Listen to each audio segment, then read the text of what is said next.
చూసుకుంటే కూటమి ప్రభుత్వం అధికారంలోకి వచ్చాక ఎన్ని సంఘటనలు వినాల్సి వస్తూ ఉందంటే రోజుకొక సంఘటన. ఈరోజు అధికారికంగా ప్రభుత్వమే చెప్పింది రోజుకి 70-80 కేసులు నమోదవుతున్నాయి మహిళల మీద అఘాయిత్యాలు, అత్యాచారాలు, హత్యలు. అంటే గంటకి 3-4 సంఘటనలు నమోదవుతూ ఉండే పరిస్థితి మనం చూస్తూ ఉన్నాము.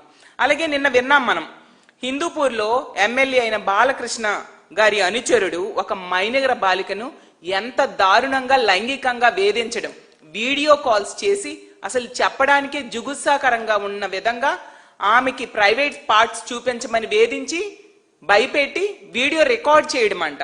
బాలకృష్ణ గారి అనుచరుడు అతను. ఎటువైపు వెళ్తుంది మన సమాజం? మీరు మీ నాయకుల్ని, మీ అనుచరుల్ని కంట్రోల్లో పెట్టుకోకపోతే మీకెందుకు ప్రజల అధికారంలోకి ఇచ్చారు, అధికారంలో కూర్చోబెట్టారు అని నేను ప్రశ్నిస్తూ ఉన్నాను.